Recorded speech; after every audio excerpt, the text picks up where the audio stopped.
Hi sisters, good morning.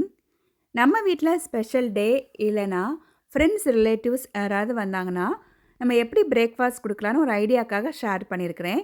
நீங்களும் என்ன பண்ணுவீங்கன்னு ஷேர் பண்ணுங்கள்.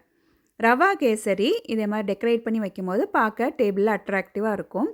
உளுந்து வடை குட்டி குட்டியாக இதே மாதிரி நம்ம பொரித்து வைக்கும் போது அதுவும் நல்லாயிருக்கும்.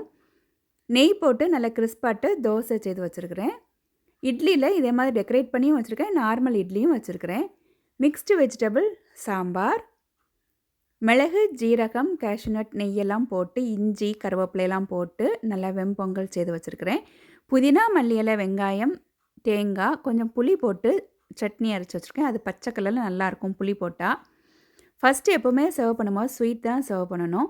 ஃப்ளாஸ்கில் காஃபி டீ ஏதாவது போட்டு வச்சா நமக்கு லாஸ்ட்டில் குடிக்கும் போது சூடாக இருக்கும். இதை மாதிரி ட்ரை பண்ணுங்கள் ஒன் டைம். தேங்க்யூ.